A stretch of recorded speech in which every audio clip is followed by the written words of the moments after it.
مشرکین نے اللہ کے حبیب سے عرض کیا کہ آپ ہمیں اپنے رب کا نصب بتائیں، شجرہ بتائیں، اپنے رب کا بایو ڈیٹا بتائیں، آپ کا رب کون ہے؟ تو اللہ پاک نے فرمایا ان سے کہو، میرے حبیب ان سے کہو، کل سے مراد ان سے آپ فرما دیں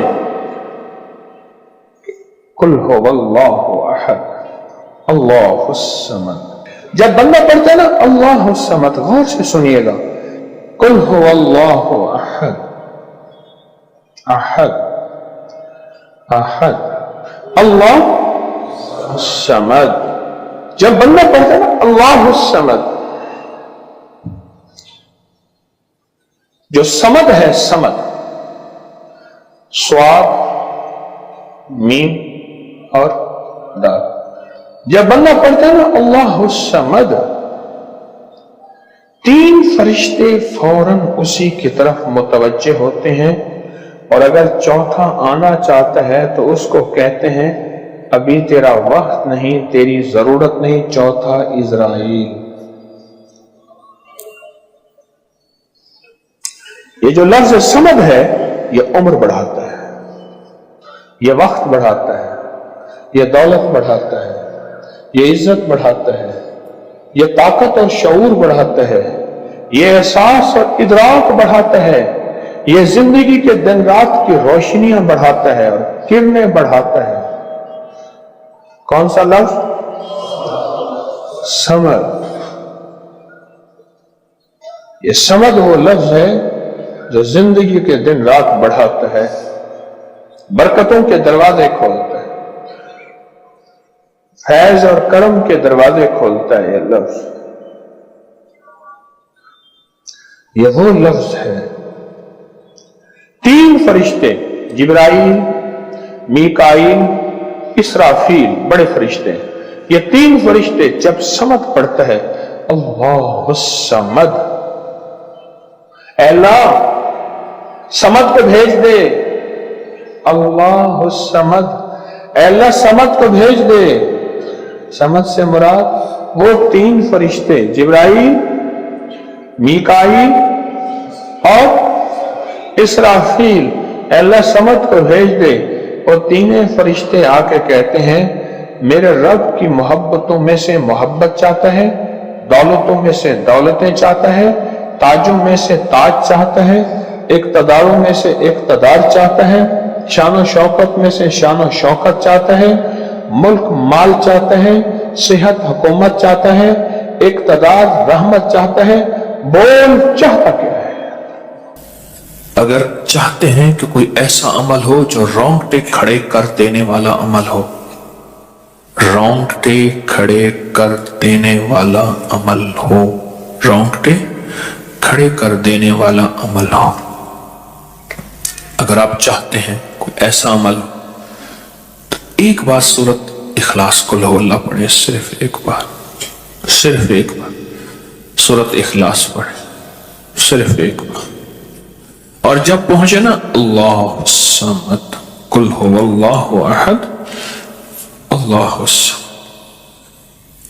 میں یہاں بھونٹ پورا میں کچھ دن رہا، وہاں ایک صاحب میرے پاس آئے، مجھ سے کہنے لگے کہ میرے اوپر کسی نے ایک ایسا کالا جن اور ایسا خطرناک جن مسلط کیا ہے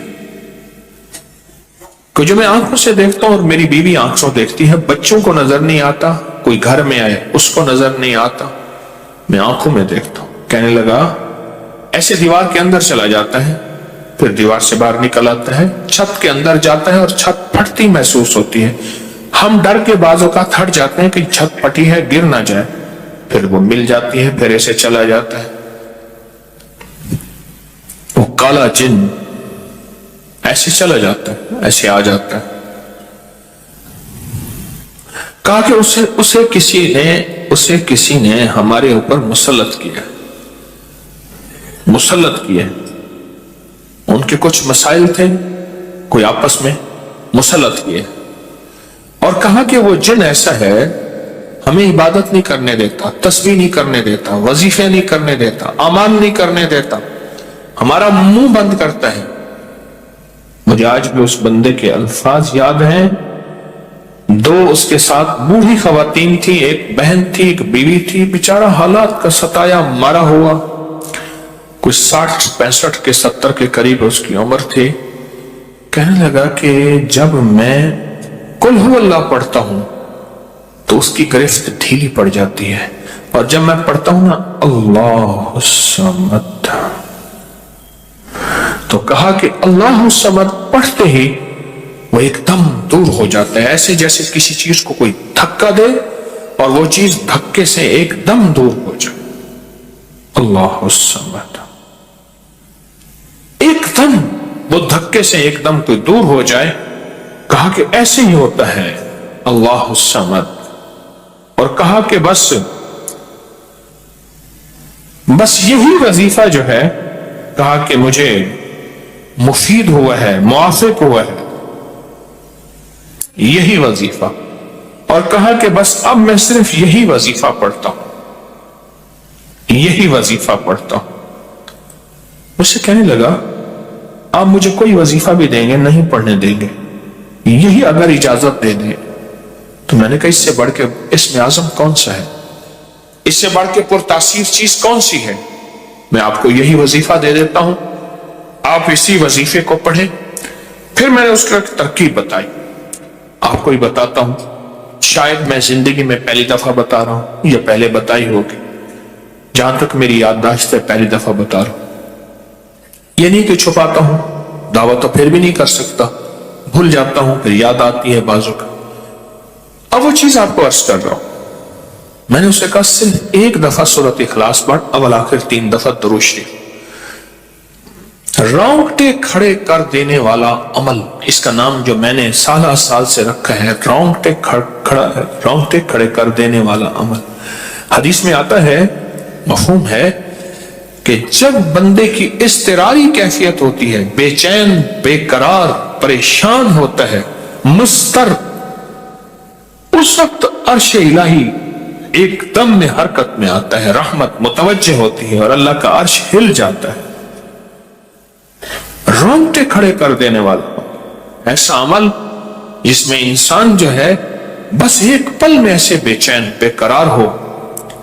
اس کی ترکیب یہ ہے کہ والا کر درود پاک 3 بار, ایک دفعہ سورۃ اخلاص پڑھیں, اور پڑھ کے جب اللہ الصمد پہ پہنچے نا تو اس کو ہلکا ہلکا دل میں دہرائیں, اللہ الصمد اللہ الصمد, دہرائیں, توجہ سے دہراتے جائیں.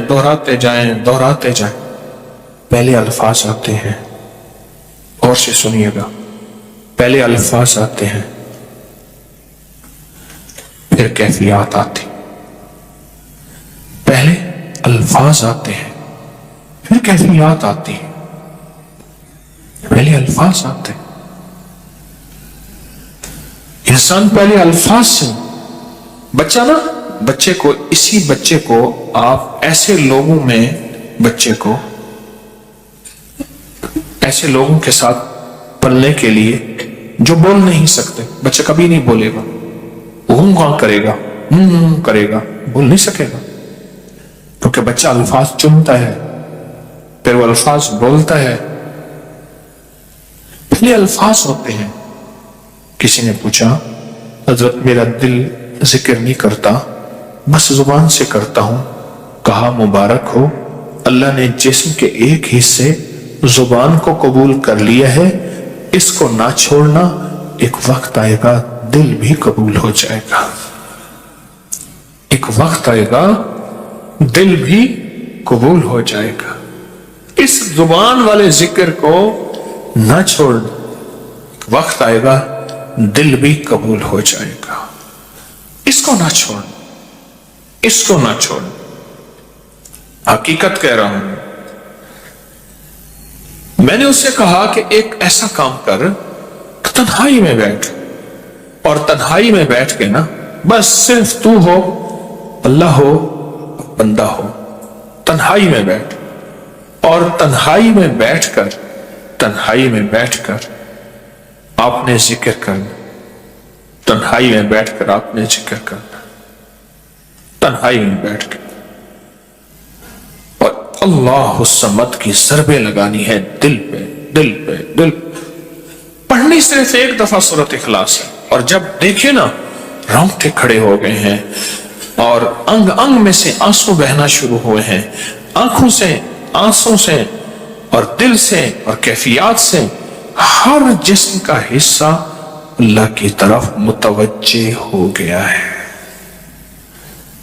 ہر دل کا حصہ، ہر جسم کا حصہ، ہر رگ رگ رگ رگ رگ رگ اللہ کی طرف متوجہ ہو گئی ہے.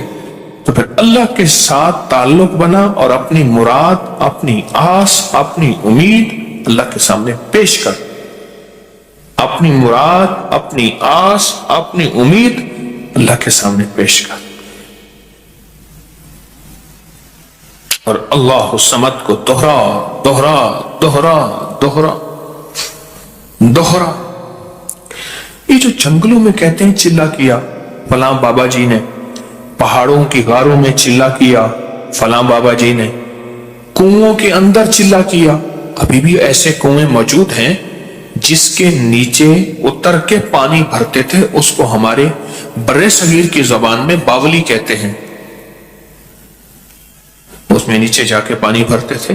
میں نے بخارا کے اندر دیکھا اور کئی جگہ دیکھا، ٹھٹھا میں بھی ابھی وہ ہیں، ٹھٹھا میں لیکن خشک ہو چکے ہیں، نیچے جا کے پانی بھرنا. ان کنووں کی گہرائیوں میں جا کے، تنہائیوں میں بیٹھ کے، خشک کنووں میں اللہ الصمد اور ذکر.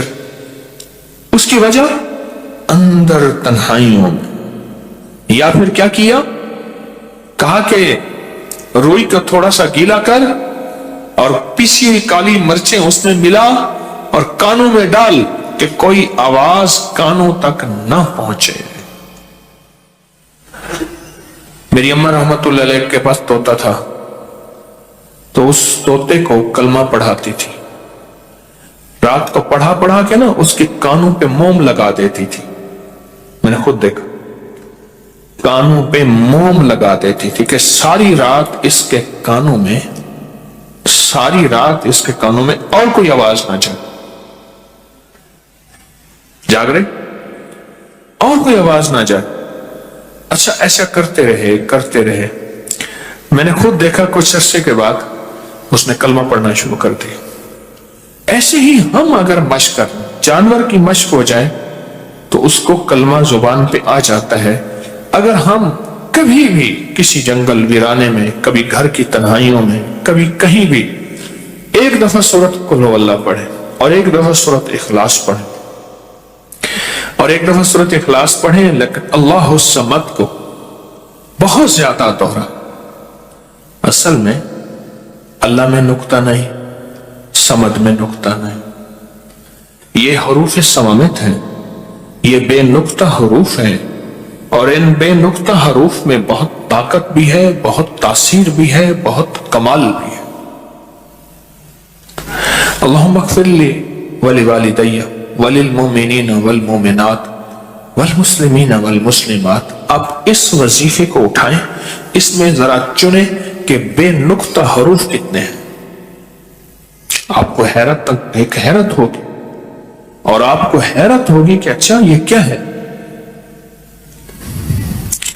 جو طبیب کامل ہو جاتا ہے نا، یاد رکھیے گا، جو حکیم پختہ کار ہو جاتا ہے، جو ڈاکٹر پختہ ہو جاتا ہے، وہ کسی کا نسخہ دیکھتے ہی نا ایک پل میں دوائیں دیکھتا ہے اور دوائیں پڑھتا ہے. کہتا ہے بس اس میں تھوڑی سی تبدیلی کر دیں باقی ٹھیک ہے، یا کہتے ہیں نہیں تبدیلی نہ کریں یہی ٹھیک ہے. اسے پتا ہے یہ اس جسم کے مطابق، اس بیماری کے مطابق یہ عین صحت ہے، عین تندرستی ہے. اسی طرح جو وظائف کی دنیا کا بندہ ہوتا ہے اور اس کو وظائف کی دنیا میں پختگی مل جائے تو وہ بھی ایک پل میں وظیفے کے اندر کی طاقت دیکھتا ہے کہ اس میں حروف آتشی کتنے ہیں، خاکی کتنے ہیں، آبی کتنے ہیں، بادی کتنے ہیں، سوامت کتنے ہیں، قمری کتنے ہیں، شمسی کتنے ہیں، اور اس کے اندر وہ حروف کتنے ہیں جو نوری ہیں، وہ کتنے ہیں. ایک پل کے اندر اسے وظیفے کی طاقت اور تاثیر، اور ایک پل کے اندر اس کے کمالات اس کے اندر کھل جاتے ہیں. اندیکھا جہان ہے،